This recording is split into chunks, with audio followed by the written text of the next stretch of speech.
This is Growthaholics.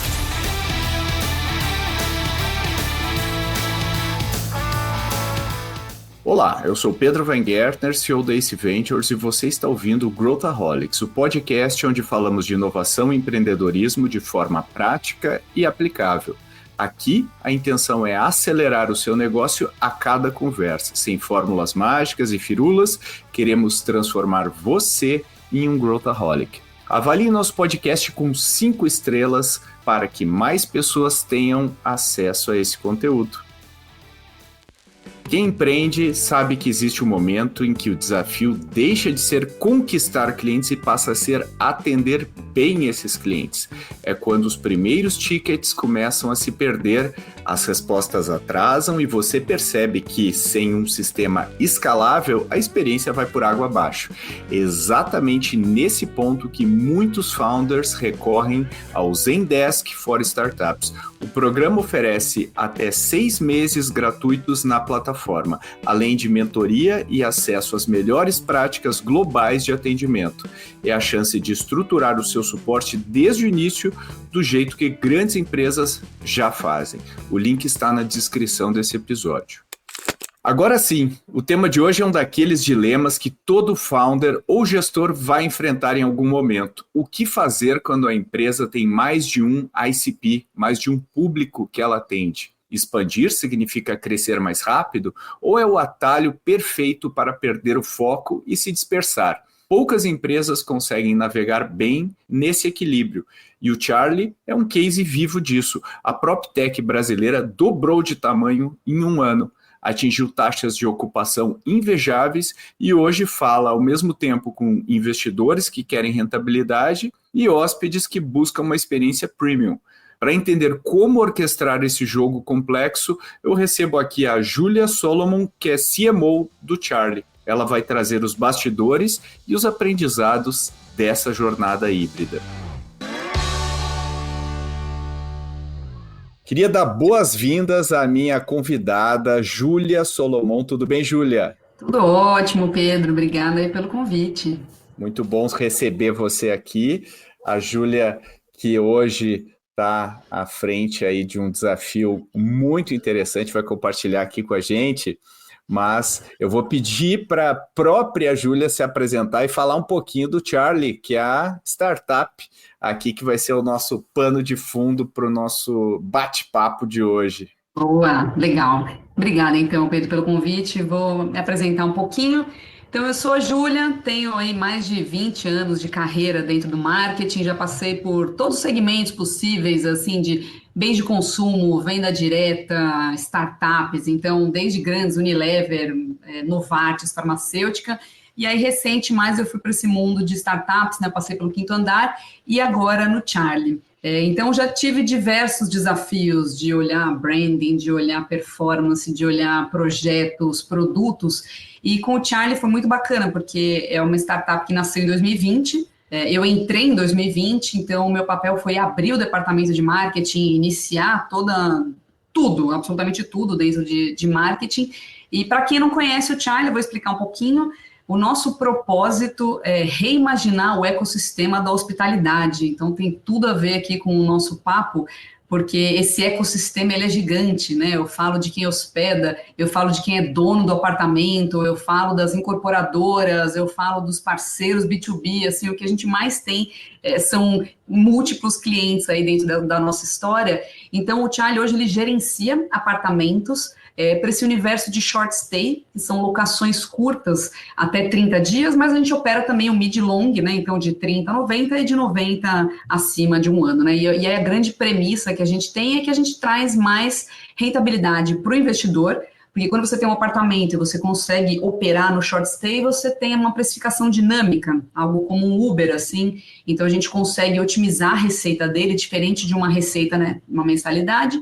E para o hóspede, a gente oferece uma experiência super tecnológica, sem fricção, autônoma, para que ele possa, né, não precisar fazer o check-in e chegar numa casa pronta, completa, com tudo que ele precisa e um atendimento online 24/7. Então, em linhas gerais, esse é o Charlie. Hoje a gente está presente, né, são mais de 2.300 unidades pelo Brasil. Basicamente, hoje é mais concentrado em São Paulo, Porto Alegre e Rio de Janeiro, mas a gente está focando agora nos próximos anos na nossa expansão nacional. Muito legal, somos cliente, inclusive, do Charlie aqui na ACE, gostamos bastante, fizemos aí bastante uso das unidades, agora especialmente no ACE Summit que passou aqui, então somos fãs também da empresa.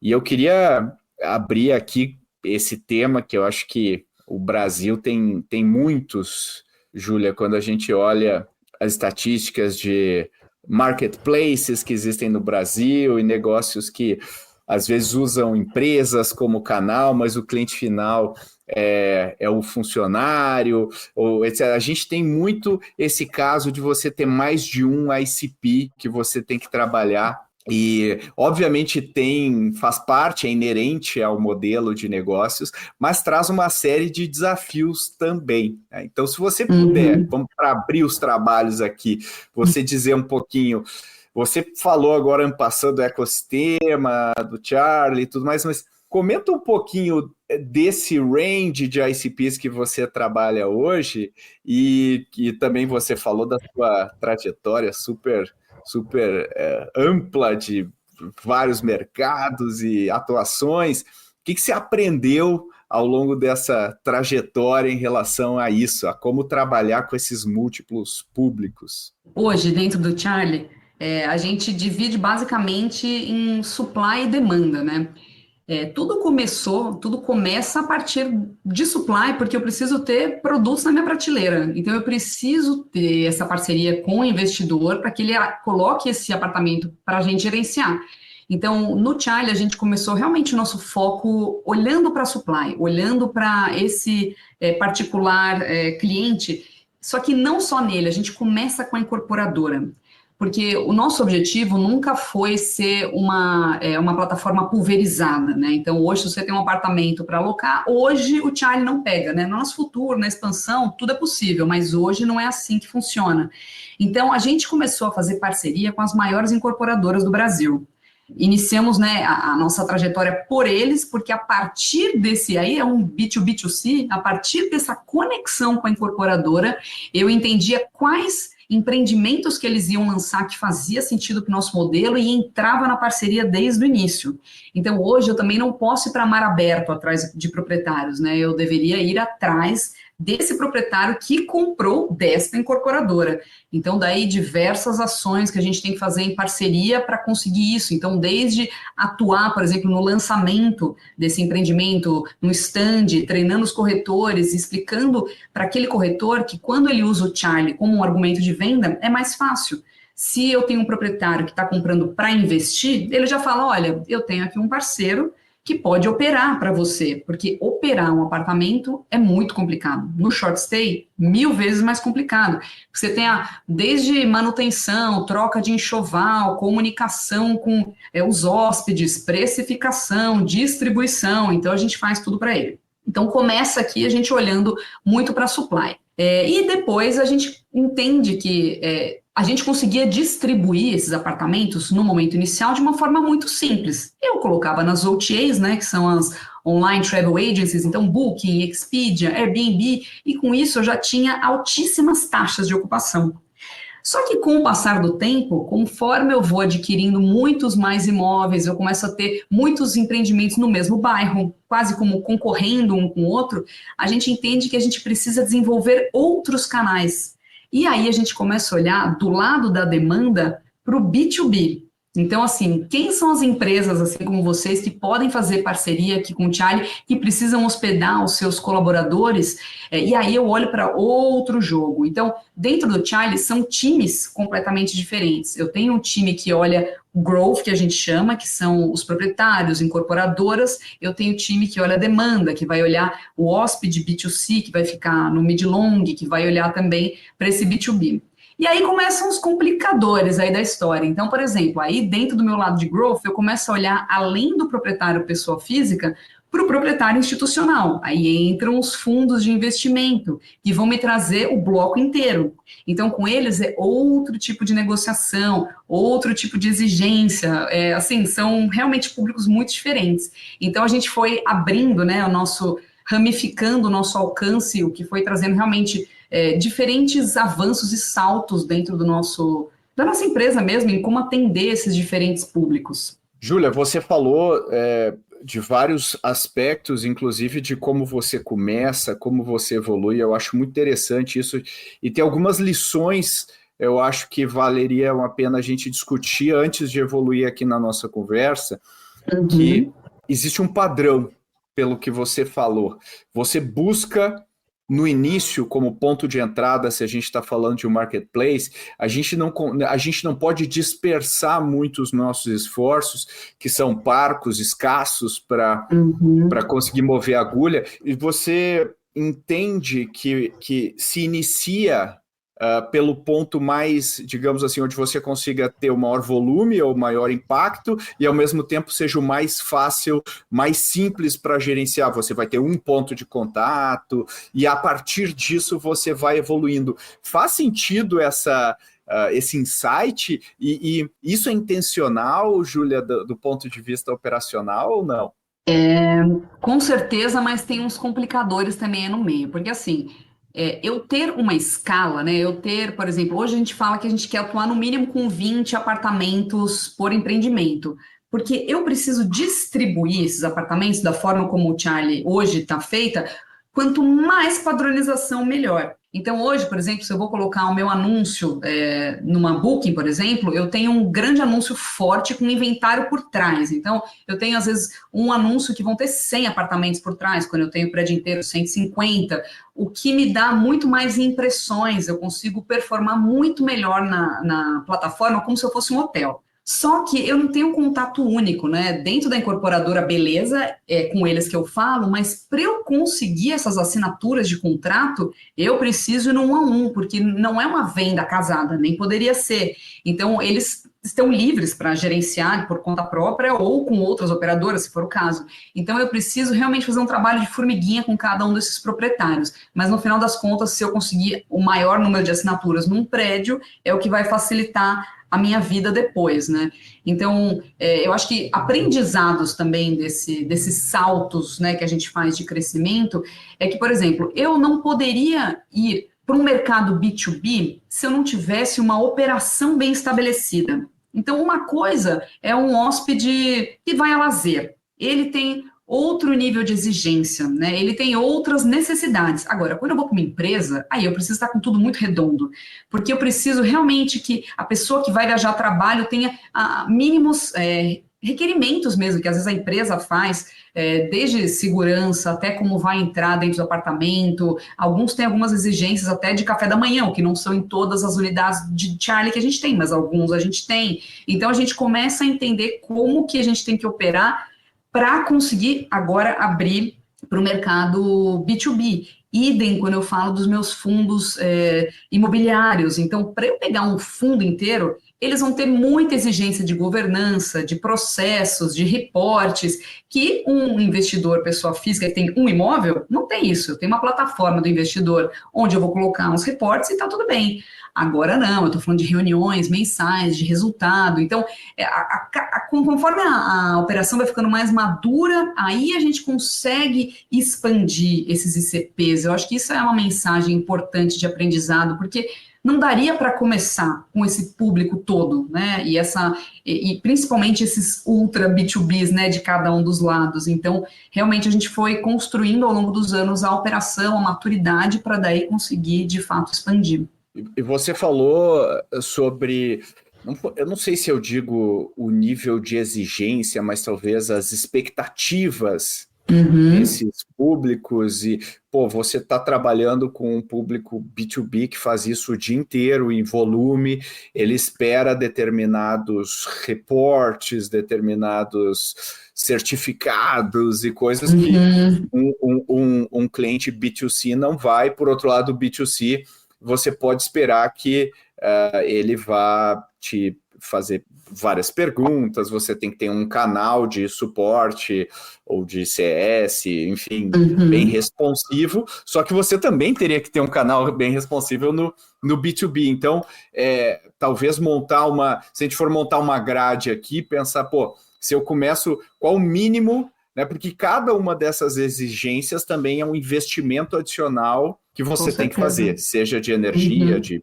capital humano, financeiro, processo, torna a tua operação como um todo mais complexa. Então, você diria que o caminho é do mais efetivo e menos complexo, né? A combinação desses dois, e aí você vai galgando novos ICPs à medida que você conquista esse milestone, digamos assim? Certeza. Até porque, assim, existem essas necessidades de investimento que a gente nem conseguiria no início da operação. Então, eu vou te dar um exemplo. Hoje, a gente tem uma conexão direta com algumas travel techs. No início, a gente não tinha nem motor próprio de reserva, então eu usava um motor terceirizado, que não teria uma API direta com as travel techs. Hoje, eu passo a ter o meu motor próprio de reserva. Então, se você entra no site do Charlie para reservar, você, de início a fim, de ponta a ponta, você reserva no ambiente Charlie. Se você entrar hoje em muitos sites hoteleiros, você vai ver que você vai ser redirecionado, né? Hoje, muita gente já reserva direto em Booking, etc. Mas se você vai no site do hotel, muitas vezes você é direcionado por um desses gerenciadores, digamos assim. Então, assim, a gente desenvolveu nosso motor próprio, o que permitiu APIs diretas com essas travel techs que trazem milhões de receita para o Charlie. Então, seria impossível você iniciar pensando numa coisa desse tipo, porque você tem que dar muitos saltos, né? Então, acho que foi uma construção que a gente vai segmentando e que permite isso. A não ser que você tenha muita bala na agulha e queira fazer tudo de uma vez, mas eu acho que não é o cenário da maioria das startups. Então, por isso é necessário você ir construindo, segmentando, sedimentando, né, tua escadinha e a partir daí ampliando. E você também explorou um conceito aí que uma vez definido o seu ICP, o job que você quer resolver, você pode pegar carona em plataformas que já acessam esse cliente, já gastam milhões para acessar, como no caso de um Booking da vida, que já tem esse cara lá, e aí você tem que, digamos assim, adaptar a sua oferta para o contexto daquela plataforma para conseguir capturar, né, esse cliente, justamente por você, como você bem lembrou, não tem investimento, recurso infinito. Você tem que pegar carona, muitas vezes é uma estratégia, né, Júlia? Sem dúvida, porque assim, se você olhar os milhões que a Booking investe em marketing, eu não consigo competir. Se hoje você digita no Google Charlie, sei lá, Rua dos Pinheiros, o primeiro anúncio que você vai ver provavelmente é da própria Booking, porque assim, eles distribuem o nosso inventário. Então, assim, eles garantiram realmente as nossas taxas de ocupação altíssimas por um bom tempo. Só que a gente começou a desenvolver o canal próprio. E a gente tem hoje uma ambição, né, de chegar nos próximos anos em ter 50% de canal próprio para diminuir cada vez mais a dependência que a gente tem de OTAs, e a gente tem feito um trabalho muito bom nisso. Então, hoje, o Charlie, com seus 5 anos, a gente está com 38% de canal próprio, muito em conta do que a gente conseguiu através do site e através do público corporativo, que tem sido uma alavanca muito forte para o nosso negócio. Então, assim, com certeza pegamos muitas caronas nesse início, porque é isso, a gente tinha que escolher as batalhas e o início da operação foi foco em supply, foco em estabelecer parceria com as incorporadoras, porque era um cenário onde a incorporadora não nos conhecia, o proprietário não nos conhecia, mas se você consegue um prédio e coloca ele na Booking, o cliente final não está muito preocupado se ele te conhece ou não nesse início. Então ele reserva. Assim, acho que o Airbnb destravou muito isso. Você vai lá, você vê um apartamento, você fala, legal, eu vou. Só que diferente da outra vertical, que a gente tinha que realmente estabelecer um relacionamento muito mais forte, e uma incorporadora acabava facilitando depois para fechar negócio com outra, porque você fala, já fechei com essa aqui, que é maior do Brasil, né, vamos conversar. Então, foi uma estratégia pensada mesmo, entendendo que a gente primeiro precisava desenvolver esse lado do supply, e agora a gente está focando muito mais também, não focando mais, mas a gente passou a desenvolver mais o lado de demanda, os dois lados continuam correndo, só que aqui em demanda é mais recente, digamos assim, né, porque a gente começou pelo lado de supply. Mas tem um elemento importante que você mencionou, e a gente sempre fala isso para as startups, você vai concordar também, Júlia, que é o canal próprio, ele obviamente tem muito mais valor do ponto de vista, né, sei lá, se a gente for fazer o valuation de uma startup, ou se a gente for avaliar essa startup para fazer um investimento, a gente vai entender, peraí, vocês estão usando o canal próprio, como que vocês construíram esse canal próprio, e a gente sabe que, e é isso que eu quero te ouvir, a gente sabe que não é fácil construir um canal próprio, especialmente porque não é estalar os dedos, como, por exemplo, comprar uma mídia no Facebook ou coisa assim, ele exige, tem o delta T aí para você solidificar e construir. Então, se você puder falar um pouquinho do valor que o canal próprio tem para o negócio, e se você puder até falar assim do ponto de vista até econômico, né, do valor que ele tem para o negócio,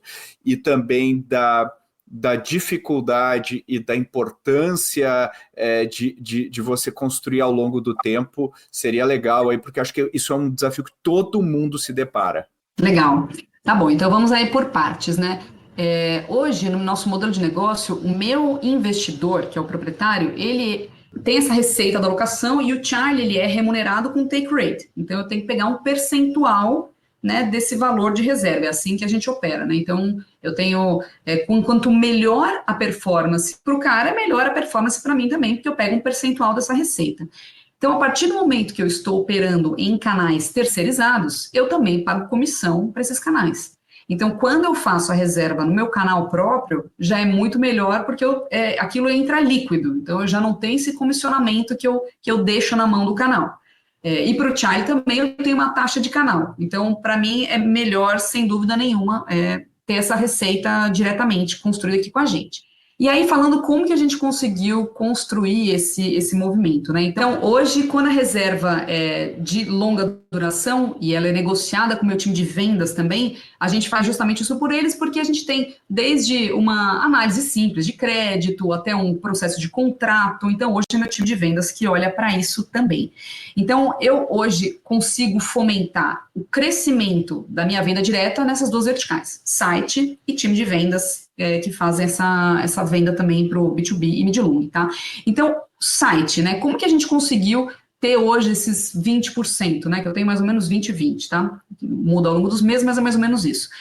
Existe no mundo da hotelaria também um benefício que se chama Billboard Effect. Então, as pessoas entram na Booking, entram nas OTAs, entram na Expedia, hotels.com, vê lá Charlie, fala, nossa, o que será que é isso? E entra e vai procurar, né, no site para ver, vamos ver se eu tenho um preço melhor.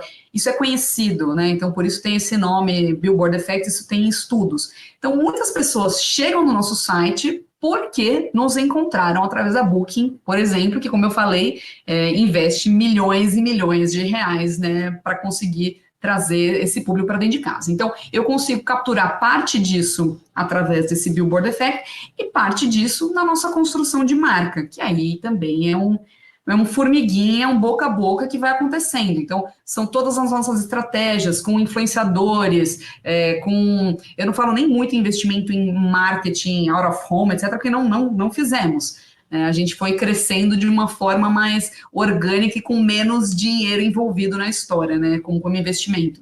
Então, um hóspede que uma vez se hospedou, veio através de uma OTA, às vezes ele volta a se hospedar diretamente, porque conheceu o Charlie, às vezes falava, não, eu só precisava de um apartamento para São Paulo, chegou lá, viu lá, Charlie, nossa, o que será que é isso? Da próxima vez, volta pelo Charlie, porque ele passa a conversar com a gente no WhatsApp, no atendimento, então eu cresço nas OTAs, isso volta para mim como um retorno para o próprio Charlie. E aí o mercado B2B, esse foi galgando sozinho, né, através da gente indo atrás de empresas, né, eu digo sozinho com esforço próprio, né, não teve essa lambuja, digamos assim, da gente receber um fluxo que foi direcionado por um outro canal.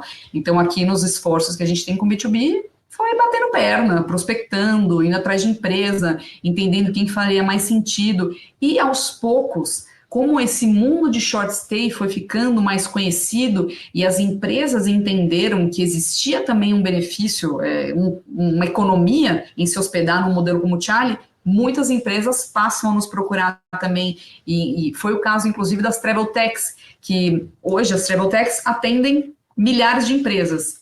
E essas milhares de empresas começam a solicitar o modelo Charlie. Então, se eles não têm esse modelo Charlie, eles falam, putz, preciso conhecer esse Charlie, quem é esse Charlie? Então, a gente tem do nosso público B2B também chegando com empresas que demandaram o modelo Charlie dentro das suas agências corporativas, dentro da Travel Tech que atendia elas. Então, também a gente tem essa demanda chegando no Charlie por conta de empresas que entenderam que isso seria mais eficiente para elas também. Mas teve muito suor do nosso lado também para conseguir conquistar todos esses clientes. Imagino. Eu acho que é difícil, leva tempo, mas o valor que fica, seja para atrair novos clientes futuramente, quanto para aumentar o LTV por cliente também, né? O quanto você captura de valor por cliente também é super importante. Uma coisa é o cliente do Booking, outra coisa é um cliente seu que faz múltiplas estadias dentro do Charlie. Júlia, a gente falou sobre o ICP e canal próprio para atender esse ICP, a capacidade que a gente tem de atender e a importância desse canal, ou a importância que você está descrevendo do LTV, de passar o cara de uma plataforma para dentro da sua base, você conseguir monetizar esse cliente dentro da sua base. E você falou lá no início um pouquinho sobre equipes. Eu tenho uma equipe que faz o B2B, tenho uma equipe... Como é que você está organizada? Porque existe uma complexidade de gestão, de controlar os KPIs, de acompanhar os processos. Como é que você se organiza operacionalmente para atender esses diferentes públicos? Legal. Hoje, então, realmente são equipes diferentes. Então, eu tenho o time de growth, que o objetivo deles é assinar novos contratos, trazer novos apartamentos para dentro de casa. E aí eu vou ter o meu time de vendas, que tem o objetivo de vender. Eu tenho o meu time de RI, que vai fazer esse relacionamento com o investidor, então o atendimento ao investidor é separado. E eu tenho o meu time de CX, que vai fazer o atendimento ao hóspede. Aí eu tenho times divididos, por exemplo, eu sou de marketing. Dentro do meu time eu tenho gente que olha receita, olha demanda e também olha supply.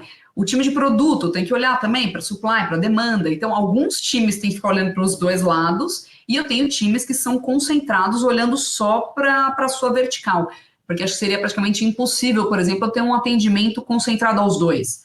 Porque o atendimento ao hóspede é um atendimento de dia a dia, de a minha senha da fechadura, quero fazer um early check-in. E o meu atendimento do proprietário é assim, quero saber como está a minha rentabilidade, como está a ocupação da minha unidade. Então, realmente são times apartados.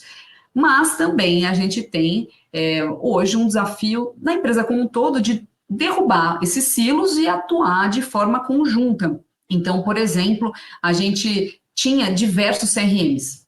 Cada time usava uma coisa. Eu tinha o time de growth usando um, o time de sales usando outro, RI usando outra coisa, cada um usando um sistema. E esse ano a gente fez uma virada muito significativa, está terminando agora a implantação, de colocar o mesmo, né? E até uma brincadeira que eu faço com o meu CEO, né? O Alan, ele fala, poxa, poderíamos começar assim desde o começo? Não poderiam, porque é uma plataforma robusta, uma ferramenta que custa caro, não teria dado para começar. Então, a gente entende que você tem que sair do modelo planilhão para o modelo ferramenta mais barata, para o modelo melhor ferramenta do mercado. Então, a gente tem a escalada das ferramentas também acontecendo de acordo com a nossa maturidade. Não adianta você querer logo de início ter a melhor ferramenta, porque além de você não ter dinheiro para pagar a melhor ferramenta, o nível de exigência de preenchimento dentro daquela ferramenta, você também não vai conseguir no início da operação, porque exige uma governança, exige assim, um grau de maturidade que no início da operação não tem. Você vai com o que tem, fecha o cliente do jeito que dá, então, assim, é uma evolução também que a gente está sentindo nesse momento com relação aos processos, principalmente, né? Eu acho isso aí acontece em tudo que é empresa. Eu acho que a tua resposta foi muito sábia, né, pro Alan, porque realmente não dá para. E é pior, vai tornar a empresa mais lenta. E Uhum. agora, com o aprendizado que você tem, você sabe exatamente o tipo de ferramenta que você precisa. No início, você não sabe. E essa é uma boa Exato. lição aqui, né, para quem está nos ouvindo. Às vezes a gente quer fazer tudo perfeito, by the book, que eu li o case da não sei quem, que ele usou isso com aquilo. E a vida real é mais É isso. planilha e tal, né? É isso, com certeza. Com certeza. Feliz que estamos evoluindo, mas eu Isso é um bom brinco. sinal. Total. Eu lembro que, assim, no começo, como eu tô no Charlie praticamente desde o dia um, quando eu fazia, às vezes, entrevistas, né, para as pessoas virem para o Charlie, eu falava assim: olha, você já ouviu aquela expressão de mato alto? Ah, sim, né, tem muito mato alto e tal. Falei: aqui não tem mato alto, aqui você vai plantar um mato, para depois ter mato alto. Então, assim, Ótimo, venha para construir o processo junto, né? É muito fácil, ah, low hanging fruit. Não, vai plantar a árvore antes de ter fruto para colher, sabe? É meio nessa linha. perfeito. E, Júlia, antes da gente entrar em conselhos mais genéricos aqui para os nossos ouvintes, qual o papel hoje da automação, da inteligência artificial? Você já começou a usar isso de alguma maneira para conseguir, não sei, talvez desafogar a equipe operacional para eles ou aumentar a banda ou eliminar um processo muito braçal? Vocês estão experimentando? Me conta o que você já aprendeu nessa frente também. Legal. Bom, teve uma que iniciou muito cedo com a gente, que foi a precificação dinâmica. Isso acho que quase desde que a gente começou, né? Mas, né, nesse boom de IA que vem vindo, eu acho que a gente fez muitas mudanças. Então, como eu mencionei, esse sistema de CRM integrado também já tem IA embarcada, que ajuda a gente em diversas automações de marketing, diversas automações que a gente vai usar em todos os times. E a gente tem hoje um projeto bem grande dentro do nosso bot de atendimento, né? Então, hoje eu tenho uma equipe bem robusta de CX para conseguir garantir que eu vou ter prédios autônomos, né? Então, eu não tenho funcionários em todos os prédios. A ideia é que a gente consiga atender isso tudo via uma central. Só que eu não posso, à medida que eu trago mais prédios para operação, deixo um time gigante de CX. Então, a gente está usando muita IA nesse sentido para que a gente consiga fazer o nosso bot ser mais eficiente, entender, trazer as respostas. É uma frente que a gente tem olhado bastante. Então, acho que ferramentas que trazem isso de forma embarcada, desenvolvimentos internos, desde, por exemplo, a gente tem o app da camareira. Então, assim, eu entendo que operacionalmente eu preciso limpar todos os quartos, mas como que eu me comunico com ela? Como que eu consigo garantir que já foi feita a limpeza? Então, eu tenho um operacional muito pesado e a gente tem olhado para ver realmente como que tecnologia me ajuda, porque para eu conseguir escalar, de fato, eu preciso trazer processos otimizados, né? Então, para trazer, né, o check-in online, todo o envio de mensagens, né, essa ponta da camareira, precificação dinâmica, toda a nossa distribuição, né, disponibilidade. Então, a gente tem bastante tecnologia aí ancorada no nosso mundo, mesmo que ele ainda seja muito terreno, porque eu falo que hoje, se você entrou num apartamento, algum ser humaninho arrumou aquilo. No futuro, teremos muitos robozinhos arrumando, mas hoje a gente até brinca, né? Que fala que tem um Charlie por trás de tudo. A gente tem uma questão, às vezes, de deixar o chapéu coco do Charlie, que é uma representação de tem alguém, tem um ser humano, né? Tem a hospitalidade por trás, porque um dos nossos valores dentro do Charlie é a hospitalidade. E como é que você garante uma hospitalidade num mundo tecnológico 100% autônomo? Então a gente brinca com tom de voz, né? Tenta abraçar esse hóspede mesmo que de longe. Isso também é um grande desafio que a tecnologia traz no universo da hospitalidade, com certeza. Sem dúvida. Eu acho que a gente está tá todo mundo agora buscando, poxa, como é que eu posso tirar aquilo que é braçal e colocar o meu colaborador fazendo tarefas de maior valor agregado, pensando talvez hospitalidade no outro nível, né? Agora entrando, Júlia, numa linha mais de conselhos aqui da tua experiência, quando a gente está começando, eu falo que começar um marketplace é mais ou menos como fazer uma fogueira com a lenha molhada. Para pegar o Fácil. fogo Pegar o fogo não é fácil. E o que a gente falou várias lições ao longo dessa conversa, mas para quem está tentando decodificar isso aqui para o seu caso, como dar os primeiros passos do ponto de vista de marketing, do ponto de vista de definir a persona, de empacotar a oferta de uma maneira clara? O que você aprendeu que levou muita pancada aí para entender? Olha, eu acho que no início, o teu ICP é aquele que é o mais óbvio e que te traz mais valor. Então, assim, estou pensando aqui, eu preciso trazer realmente. Eu entendi que eu preciso de unidades em escala, concentradas. Fazia sentido falar com as incorporadoras. E quem seria o meu hóspede ideal naquele momento? Um hóspede de lazer, uma pessoa que está procurando a gente numa plataforma. E depois a gente vai ficando maduro e entende, nossa, olha aqui na minha pesquisa pós-estadia, qual que é o motivo da sua viagem? Negócios. Por que esse cara está vindo a negócio, né? Então, não necessariamente ele era uma empresa, mas ele estava vindo a São Paulo para um congresso, ou estava vindo a São Paulo para algum evento, mas que tinha a ver com negócios, não tão lazer. E a gente começou a entender com a própria pesquisa pós-estadia que tinha um perfil também. E a gente falou, olha só, eu acho que existe um universo B2B. Só que no início era mais ou menos como a questão de Uber e táxi. Então, assim, empresas não aceitavam um recibo, precisavam de uma nota fiscal de hospedagem. E isso a gente achava que era uma trava. Então, hoje, no meu negócio, eu tenho apartamentos que eu chamo de não residenciais e apartamentos residenciais. É uma diferenciação quando o prédio nasce, tá? No empreendimento. Essa estrutura NR, né, chamada NR de não residencial, pode emitir uma nota fiscal de hospedagem. Então, eu falo, vamos colocar só nesse grupo aqui dos NRs. Só que com o mercado se desenvolvendo, as travel techs falam, não precisa mais disso, um recibo aqui basta, um recibo meu basta. Né? Então, a gente começou a entender que existia outra oportunidade que de cara não era óbvia porque não existia. O mercado não estava pronto ainda para isso, mas foi ficando. Então, eu acho que você tem que mirar no que está na sua frente, mas também ter uma visão de longo prazo, falar, olha, existe uma oportunidade aqui, mas eu preciso me preparar para estar pronto para essa oportunidade, seja operacionalmente, seja de governança. Então, você vai crescendo aos poucos. E assim, eu falo que é crescendo aos poucos porque parece que a gente fez tudo mega estruturado, mas não, é tudo ao mesmo tempo.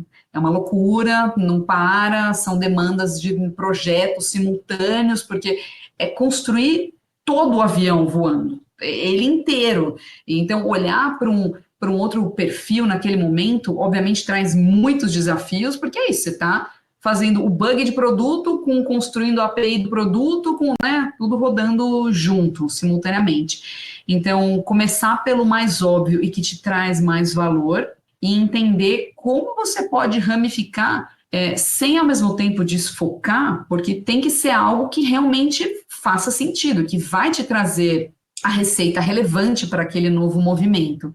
Então, com cautela, com certeza, e olhando realmente os ICPs que têm esse potencial aí de trazer maior valor e que tem maior aderência com a tua marca, né, com o teu produto.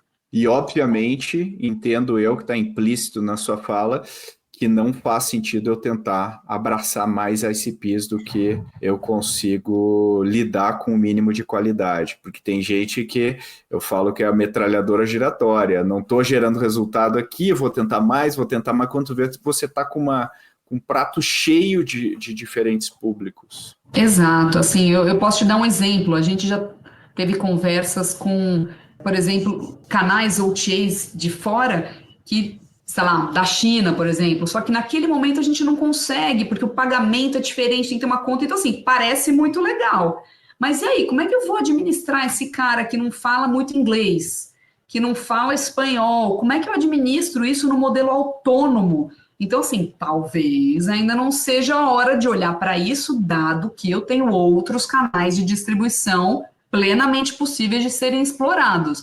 Então, aí vai também, porque às vezes dá vontade, né? Fala, não, vamos fazer tudo, vamos atrás disso, vai ser legal, vai vir receita, mas vai te trazer uma grande dor de cabeça que talvez você ainda não esteja pronto para responder, né? Não, sem dúvida, sem dúvida. Por mais tentador que seja, Porque quando a gente fala teoricamente, poxa, a gente vai conectar com o cara chinês, vai trazer demanda que a gente nem sonha, e parece muito legal. Então, a ideia é você privilegiar o teu público, aproveitar oportunidades, mas aumentar o teu leque de opções, digamos assim, e correr o risco de penalizar o seu público principal, aquele que é o mais lucrativo e tudo mais, é um desafio, é um perigo que a gente tem que ficar muito atento, porque essa é a síndrome do objeto brilhante dos empreendedores. Com certeza. É muito tentador, né? Só que você não consegue por diversas razões. Muitas vezes vai ser tecnologia, desenvolvimento de produto, recursos, financeiros, recursos de time, são escolhas mesmo, né? Aquele negócio de cada estratégia é uma renúncia. Então, você tem que, às vezes, também focar e conseguir ir para o mais importante. Exatamente. E à medida que a gente vai evoluindo, Júlia, quando é que a hora deu, legal, eu já estou com a demanda, já estou com o supply, agora eu vou criar uma equipe, estabilizar essa operação. Quando é que a gente sabe que é a hora de colocar mais processo, como você está falando do CRM e tal? Quais são os sinais de que isso chegou no nosso limite de como a gente pode fazer do jeito mais simples? Legal, acho que essa é uma pergunta bem interessante, porque tem diversas respostas, mas vou te dar um exemplo bem concreto. A gente tinha ferramentas que já não entregavam o nível de relatórios que a gente precisa, porque você está indo realmente por um refinamento de processo, que você fala, tá, eu preciso dessa informação. Não tenho. Não, meu CRM não entrega. Então, quando você começa a se deparar muitas vezes com essa resposta, não tenho isso, não, esse dado eu não tenho. Eu falo, gente, não é possível que a gente não tenha esse dado. Então, começa a gerar uma inquietude coletiva, fala, tá, então, onde que está o problema? É o processo, é a pessoa, é a tecnologia, o que está acontecendo? E eu acho que foi um momento coletivo que a gente teve, a gente tem retrôs recorrentes, e teve uma que a gente falou, tá bom, qual que é o problema, o que a gente quer endereçar no Chile agora? Processos. Todas as áreas levantaram a mão e falaram processos. E a gente passou a mapear processos, entender ferramentas que nos ajudariam e entender. Aí eu brinco assim, a gente tem, por exemplo, diversos processos acontecendo todos os dias, por exemplo, onboarding de prédios, né? Então, apartamento novo, entrou na plataforma, passa por 1.500 áreas até ele chegar né, no nosso site ou em qualquer canal de venda. Então, assim, o que eu preciso para gerenciar tudo isso? Então, a gente queria entender o que precisava para um processo de onboarding, por exemplo, qual ferramenta que eu preciso que vai atender um fluxo que é uma esteira gigante que passa por todos os times, passa por marketing, passa por implantação, passa por pricing, passa por todo mundo, e era controlada por um projeto simples, uma planilha. Então, a gente começou a estudar diversas ferramentas. Só que no início a gente achava que a ferramenta tinha que atender tudo. Então, a gente nunca descobria que ferramenta era essa. Porque eu não tinha uma ferramenta que resolvia o processo de implantação e também resolvia o CRM e também resolvia o fluxo de vendas B2B. E a gente falou, tá bom, então não é uma ferramenta única, entendemos. Tá, então o que é? Então, assim, bate cabeça com um monte de fornecedores e ferramentas e plataformas, até que a gente hoje está desenhando, então, esse grande fluxo robusto de CRM que virou e esse grande fluxo robusto em outra ferramenta para desenhar esses processos e projetos, porque eu também brincava que chegava um momento que era uma catação de milho. Assim, fulano, você já fez isso? Né? Assim, a nossa ferramenta era isso, ó, amigo, Slack, estou te chamando no Slack, você tem que fazer isso. Fala, gente, não dá para fazer isso, isso não é escalável. Então, eu acho que essa necessidade gritou em todo mundo simultaneamente, assim, gritou mesmo, até que a gente falou, não tem a menor condição, precisamos de ferramentas melhores. Então, foi uma virada meio coletiva e está sendo um processo muito bacana, porque a gente está indo para um outro nível agora. A partir do momento que você muda de ferramenta, você é obrigado a desenhar seu processo. Então, a gente está vendo todos os nossos processos serem redesenhados, e quando você desenha o processo, você vê que tem coisas a melhorar nos processos. Então, hoje mesmo eu tive uma reunião que eu juntei todas as áreas para desenhar um processo que não estava desenhado, porque a gente precisava subir na plataforma. Então, te obriga a pensar em outras coisas que você ainda não pensou. A gente estava justamente falando de um fluxo de offboarding, né? Então, o nosso fluxo de onboarding já rola lindamente, já subimos mais de 70 prédios, sabemos fazer isso como ninguém, mas a gente não sabia desligar um prédio, porque, né, ainda bem, a gente não tinha que ter feito isso. Então, a gente teve agora um churn, a gente precisou fazer isso, a gente falou, opa, esse fluxo não está bem desenhado. Então, ainda hoje a gente se depara com experiências como essa, que a gente precisa sentar, revisitar. Então, acho que foi um ano de processos muito forte e unânime entre todos. E que bom, né? Todo mundo sentiu essa necessidade. E eu gosto muito disso, e eu encabecei muito essas viradas, porque outra coisa que eu falo para uma startup é que o seu escopo vai até onde você quiser. E eu gosto disso, então eu fui me envolvendo, puxando isso e batendo com, né, com os outros players, ferramentas, etc. Então está sendo um processo bem interessante. Eu acho excelente, é por aí. Eu acho que a iniciativa de entender quando é a hora de estruturar e tal é muito importante. E às vezes a gente começa a perder, né? Perder oportunidade por causa disso. Júlia, para a gente encerrar, eu queria fazer uma pergunta que a gente sempre faz para os nossos convidados aqui no final do episódio, que é para você nos dizer o que tem te inspirado atualmente, seja podcast, livro, filme, não necessariamente restrito ao tema que a gente está falando aqui, mas compartilhando o que está te inspirando atualmente, o que você nos indica. Legal. Olha, gente, eu me deparei com um momento que eu falei, preciso voltar a estudar mais uma vez, porque marketing digital, IA, automação, é uma coisa que não tem fim, não para, e às vezes é difícil você pegar esse fio da meada. Então, eu estou, nesse momento, concluindo agora, eu fiz um curso online na Kellogg University de marketing digital IA, e foi incrível, porque eu realmente ouvi de pessoas muito boas falando sobre o assunto. Isso me trouxe vários temas que eu, inclusive, desconhecia e que eu já levei para minha equipe para a gente discutir. Então, eu fazia aula online, pegava, levava isso, né? Então, não que isso seja muito replicável, porque a pessoa tem que se inscrever no curso, mas talvez o conselho seja: onde você sente que o bonde está se perdendo? Onde você deveria focar em algo que vai te trazer mais conhecimento e que seja aplicável? Então, isso é o que estava me movendo nesse momento e foi o que eu acabei de fazer. Então, foi bem interessante voltar, né, todo um conhecimento novo e quase que estudantil, mais uma vez, assim, foi bem interessante.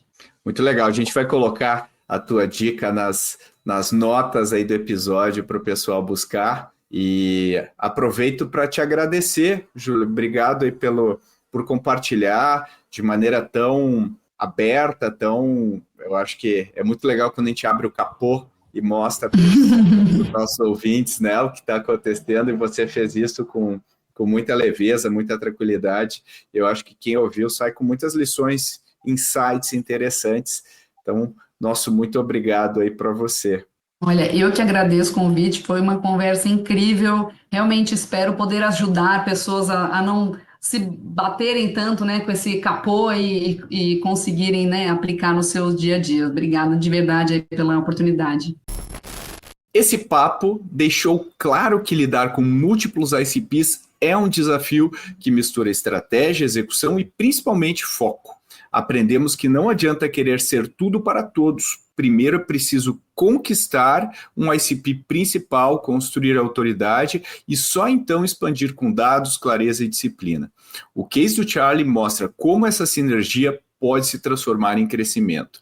A experiência premium dos hóspedes alimenta a confiança dos investidores e o sucesso com os investidores garante mais recursos para elevar a experiência dos hóspedes. Um ciclo virtuoso que poucas empresas conseguem criar. Se você curtiu esse episódio, compartilhe com outros empreendedores e vem para a nossa comunidade no WhatsApp. O link está na descrição. Lá você encontra gente como você, founders, investidores e líderes de inovação, trocando ideias todos os dias. Obrigado pela companhia e até o próximo Growthaholics.